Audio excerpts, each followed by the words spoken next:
Have you heard the term inversion being thrown around? I hadn't actually heard that term before I moved to Boise. So let's take a quick look to see what an inversion is and what it's like to live with them in the Boise area.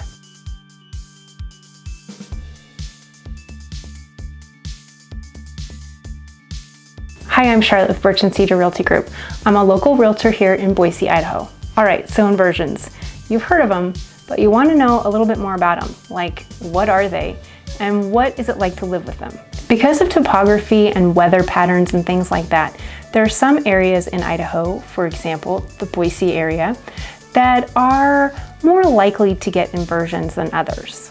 Normally, warm air rises and cold air sinks.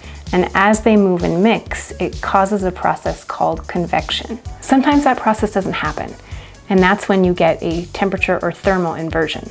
And basically what that is where the warm air sits on top of the cold air, causing the cold air to stay trapped.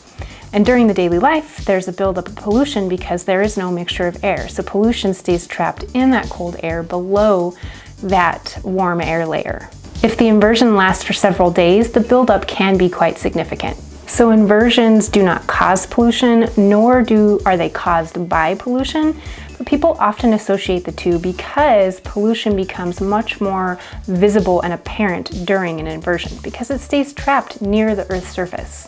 According to the Idaho Department of Environmental Quality, inversions can develop or intensify on clear winter nights when the Earth's surface radiates or gives off heat rapidly, which can cause the ground and the air directly above it to be cooler than the air at higher altitudes. Inversions can form at night in valleys when gravity pulls cold, dense air downhill into the valleys. The air in the valley bottoms is then colder than the air above. Let's talk about pollution.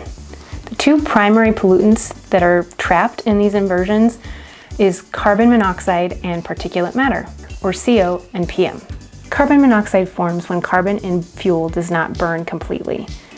Now, in colder weather, the combustion is less effective, therefore there's more carbon monoxide levels in the air. And they stick around in that cold layer because they can't get out and into the warmer levels above. Particulate matter is a list of things like dust, dirt, soot, smoke, even liquid droplets. They occur from vehicle exhaust, construction sites, agricultural fields, fireplace smoke, things like that. In fact, one of the concerns about inversions in winter is that because it turns colder, more people are burning fires in their fireplace. And so that particulate matter is going up and staying in the cold air and polluting it even further. All right, so now you know what it is. Let's talk about what it's like. So if you lived in Southern California and you dealt with the smog, it's kind of like that, only when inversion sticks around for long periods of time and builds up, it's much, much worse. The air quality gets to a point where you actually can't see the sun, or at least not very well, and it's like having ground fog all day long. The inversion season, if you will, typically lasts between Thanksgiving and maybe mid-February.